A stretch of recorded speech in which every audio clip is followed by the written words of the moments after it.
अध्यक्ष जी, 18वीं विधानसभा के अध्यक्ष के रूप में सर्वानुमति से आपके चयन के लिए मैं पूरे सदन की ओर से आपका अभिनंदन करता हूं और आपको बधाई देता हूं।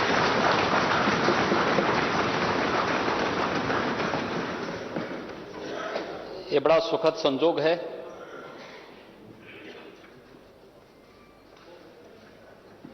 कि आपसे पहले 17 महानुभावों ने इस पद को सुशोभित किया और आप 18वें अध्यक्ष के रूप में देश के सबसे बड़े राज्य के विधानसभा के अध्यक्ष के रूप में आज इस पद पर आसीन हुए हैं।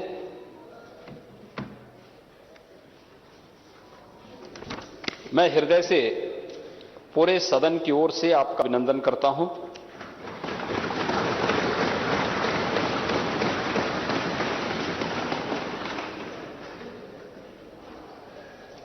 हमारे शास्त्र हमें एक बात के लिए प्रेरणा देते हैं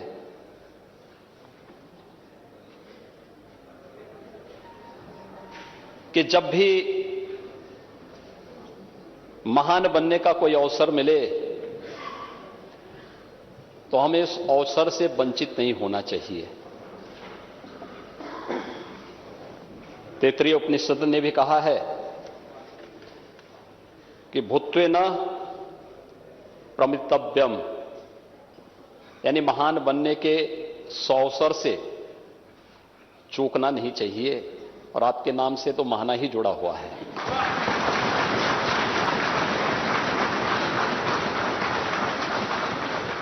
स्वाभाविक रूप से लोकतंत्र के इस गौरवपूर्ण आसन पर विराजमान होना ये किसी भी सदस्य के लिए न केवल अभिनंदनीय है बल्कि गौरवपूर्ण भी। और फिर इस पीठ पर एक अनुभवी सदस्य का चयन सर्वानुमति से हो, यह अत्यंत सुखद की अनुभूति कराता है। और खासतौर पर तब जब उत्तर प्रदेश विधानसभा में अभी बहुत दिन नहीं हुए हैं, मार्च प्रथम सप्ताह में दोनों ओर से मिसाइलें चल रही थी और उस समय हर व्यक्ति एक दूसरे के हमलों से झुलसने से बचने के लिए अपने अपने स्तर पर प्रयास कर रहा था।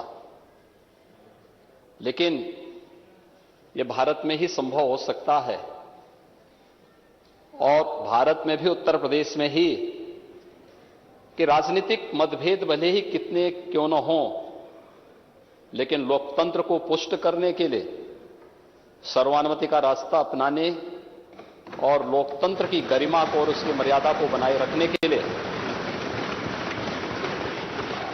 हम मिलकर के इस अभियान को आगे बढ़ाएंगे। और आज आपका सर्वानुमति से यहां पर चयन हुआ है, ये सचमुच भारत की उन मजबूत लोकतांत्रिक परंपराओं को और भी मजबूत करता है और भी पुष्ट करता है। मैं इसके लिए सत्ता पक्ष और विपक्ष से जुड़े हुए अपने सभी माननीय जो नेतागण हैं, नेता प्रतिपक्ष और सभी दलों के अपने नेताओं के साथ साथ नवनिर्वाचित सभी माननीय सदस्यों को भी मैं हृदय से उनके चुनाव के लिए और आपके चुनाव के लिए भी मैं उन सबका हृदय से अभिनंदन भी करता हूं और धन्यवाद भी देता हूं।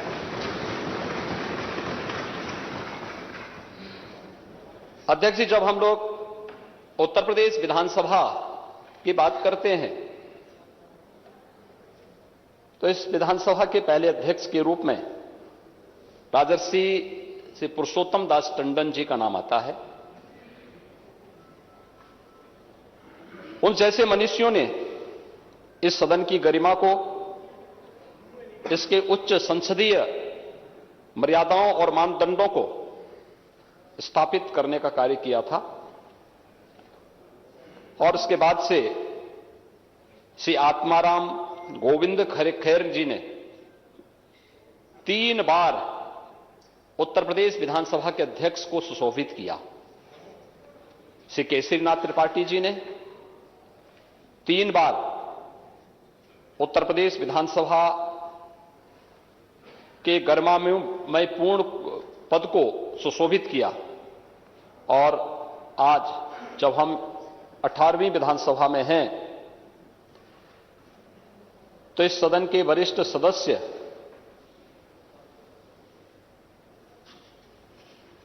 श्री माता प्रसाद पांडे जी ने भी 2 बार विधानसभा अध्यक्ष के पद को सुशोभित किया है।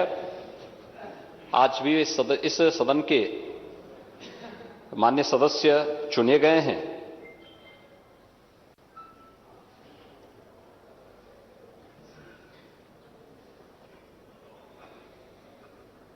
आपका चयन बहुत सारा संदेश दे देता है।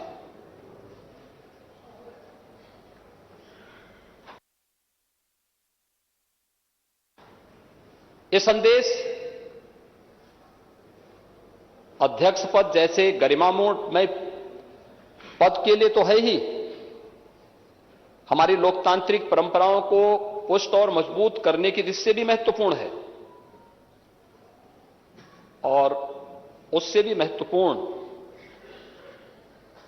कि लोकतंत्र के जो 2 पहिए हैं, एक सत्ता पक्ष है, एक विपक्ष है, दोनों मिलकर के उत्तर प्रदेश की 25 करोड़ जनता के सर्वांगीण विकास के कार्यों को भी एक नई ऊंचाई तक पहुंचा करके नए भारत का नया उत्तर प्रदेश बनाने में अपना योगदान दे सकते हैं। और यह संदेश उत्तर प्रदेश की कोटि कोटि जनमानस के बीच में एक बहुत सकारात्मक संदेश देता है। हमने अभी मार्च प्रथम सप्ताह तक चुनाव के दौरान देखा, एक दूसरे पर आरोप प्रत्यारोप, आक्षेप और बयानबाजियों का जो दौर चलता रहा, हर दल अपने अनुसार करता था। लेकिन एक चीज है जो हम देश के अंदर भी देखते हैं, उत्तर प्रदेश के अंदर भी देखते हैं, जनता कभी नकारात्मकता को स्वीकार नहीं करती, कभी नहीं। नकारात्मकता के लिए उसके हृदय में कोई स्थान है ही नहीं। जो सकारात्मक होगा, जो प्रगतिशील होगा, जो लोक कल्याण का कारक होगा, जनता उसी को अंगीकार करती है। जो नकारात्मक होगा, हमारे समाज ने, हमारे देश ने कभी भी नकारात्मकता को कभी भी कोई महत्व नहीं दिया। नकारात्मकता जीवन में कभी प्रगति नहीं कर सकती है। सकारात्मकता से ही हम न केवल प्रगति के मार्ग को आगे बढ़ा सकते हैं, बल्कि सकारात्मकता के भाव से ही लोक कल्याण का मार्ग भी प्रशस्त कर सकते हैं। और आज जब देश की अपेक्षाएं उत्तर प्रदेश जैसे राज्य से हो, हर एक क्षेत्र में हो, दुनिया जब अपने द्वंद्व में उलझी हुई हो, उन स्थितियों में भारत से जो अपेक्षाएं हैं, भारत उस प्रकार की अपेक्षाएं उत्तर प्रदेश से रखता है और उत्तर प्रदेश को उन अपेक्षाओं पर खरा उतरने के लिए अपने आप को तैयार करना है। और लोकतांत्रिक व्यवस्था में जब सत्ता पक्ष और विपक्ष मिलकर के एक साथ मिलकर के इस अभियान का सहभागी बनता है तो एक और एक दो नहीं होता है, बल्कि वह मिलकर के 11 की ताकत बनकर के मजबूती के साथ लोकतंत्र की इस व्यवस्था को न केवल पुष्ट करता है, बल्कि इसे और भी मजबूती के साथ आगे बढ़ाने का कार्य करता है, उन जन आकांक्षाओं की पूर्ति करने का माध्यम बनता है, जिसके लिए आम जनमानस ने हमारी इन सभी जनप्रतिनिधियों पर विश्वास किया है। ये सभी चुनाव जीत करके आए हैं। जनता के सामने आम जनमानस ने इन पर विश्वास किया। आम जनमानस का इन पर एक नया विश्वास प्रकट हुआ है, और उस विश्वास पर कहीं भी हमें कोई भी किसी भी प्रकार से उसे अविश्वास में नहीं बदलने देना है। यह हमारा लक्ष्य होना चाहिए, और इस दिशा में प्रयास की शुरुआत कल से मैं देख रहा हूं। माननीय सदस्यों ने शपथ ग्रहण किया। शपथ ग्रहण करने के बाद जिस सकारात्मक भाव के साथ शपथ ग्रहण का कार्यक्रम प्रारंभ हुआ, मैंने देखा है कि कल तक यहां पर 343 माननीय सदस्यों ने एक दिन में ही शपथ ग्रहण कर लिया था। 60 माननीय सदस्य बच गए थे, उनका शपथ ग्रहण अधिकतर ने आज यहां पर अपना शपथ ग्रहण भी संपन्न किया है। और किस सकारात्मक भाव के साथ सब लोग मिलकर के इस कार्यक्रम को आगे बढ़ा रहे थे। आज चुनाव संपन्न हो चुके हैं। अब हमें विकास के बारे में सोचना है, उत्तर प्रदेश के उत्थान के बारे में सोचना है, उत्तर प्रदेश की 25 करोड़ जनता के हितों के संवर्धन के लिए सोचना है, उत्तर प्रदेश के युवाओं के बारे में, उत्तर प्रदेश की आधी आबादी महिलाओं के बारे में सोचना है, उत्तर प्रदेश के किसानों के बारे में सोचना है, उत्तर प्रदेश के मजदूरों के बारे में सोचना है, और उत्तर प्रदेश के उन सभी दबे कुचले लोगों के बारे में जिनकी आवाज को देने का माध्यम लोकतंत्र ने उन्हें एक वोट के रूप में दिया है। उस आवाज को भी अब आगे बढ़ा करके शासन की योजनाओं से मजबूती के साथ जोड़ने का कार्य अब सदन करे, इस विश्वास के साथ उसका एक प्रतिरूप आज विधानसभा अध्यक्ष के रूप में सर्वसम्मति से आपके चयन की इस प्रक्रिया का होना इस बात को मजबूती से और मजबूत करता है कि हम सब मिलकर के इस सदन की उच्च मर्यादाओं को, उच्च परंपराओं को आगे बढ़ाने का कार्य करेंगे। और आज आपका चयन उसका एक उदाहरण भी है। देश के अंदर विभिन्न विधानसभाएं, उत्तर प्रदेश की विधानसभा के अंदर क्या कुछ हो रहा है इसको बहुत नजदीक से देखती है। मुझे याद है जब पिछले 17वीं विधानसभा में इस सदी की सबसे बड़ी महामारी के दौरान हम लोगों ने विधानसभा के सत्र को यहां पे संचालित करने का निर्णय लिया। बहुत सारे प्रश्न उठ रहे थे कि कोरोना में सदन चलाना क्या आवश्यक है। हम लोगों ने कहा देखिए संवैधानिक बाध्यताएं हैं और विधायी कुछ कार्य संपन्न होने आवश्यक हैं।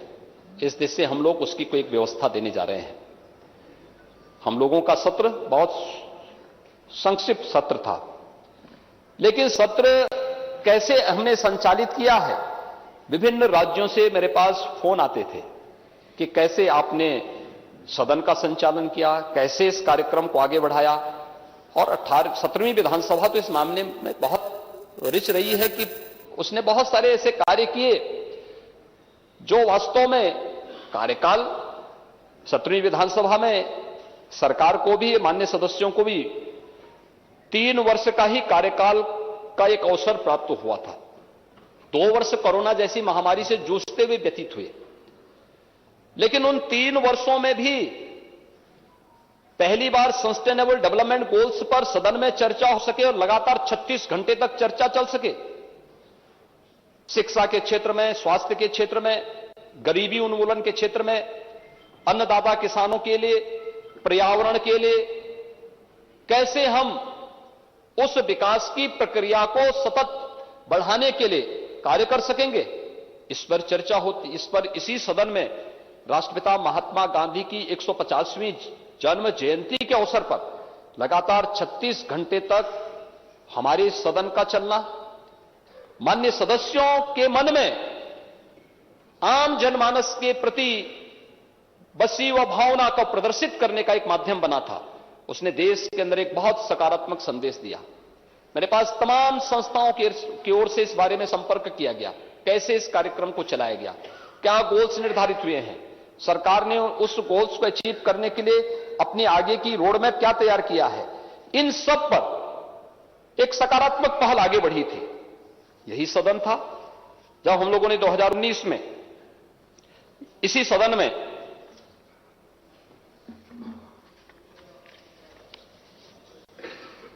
छब्बीस नवंबर 2019 को संविधान को अंगीकार करने के दिवस को, उसके 70वीं वर्षगांठ पर एक विशेष सत्र का आयोजन संविधान से संबंधित और बाबा साहब भीमराव अंबेडकर के प्रति श्रद्धा और सम्मान का भाव व्यक्त करते हुए इस अवसर पर एक विशेष सत्र हम लोगों ने आयोजित किया था। और तीसरा विशेष सत्र भी आयोजित हुआ था जब 31 दिसंबर 2019 को संविधान के 126वें संशोधन विधेयक के समर्थन के लिए हम लोगों ने एक विशेष सत्र यहां पर आयोजित किया था, जो अनुसूचित जाति जनजाति से संबंधित, उनके हितों से संबंधित एक विशेष सत्र आयोजित किया गया था। 2020 के प्रारंभ में 7वें राष्ट्रमंडल संसदीय संघ भारत परिक्षेत्र का एक ऐतिहासिक सम्मेलन भी यहां पर आयोजित हुआ था। श्री हृदय नारायण दीक्षित जी के मार्गदर्शन में, उनके नेतृत्व में 17वीं विधानसभा ने जिस गरिमामयी तरीके से सत्र के संचालन को उन्होंने अपनी विद्वता से, अपने सार्वजनिक जीवन के अनुभव से आगे बढ़ाने का कार्य किया था, अत्यंत अभिनंदनीय रहा।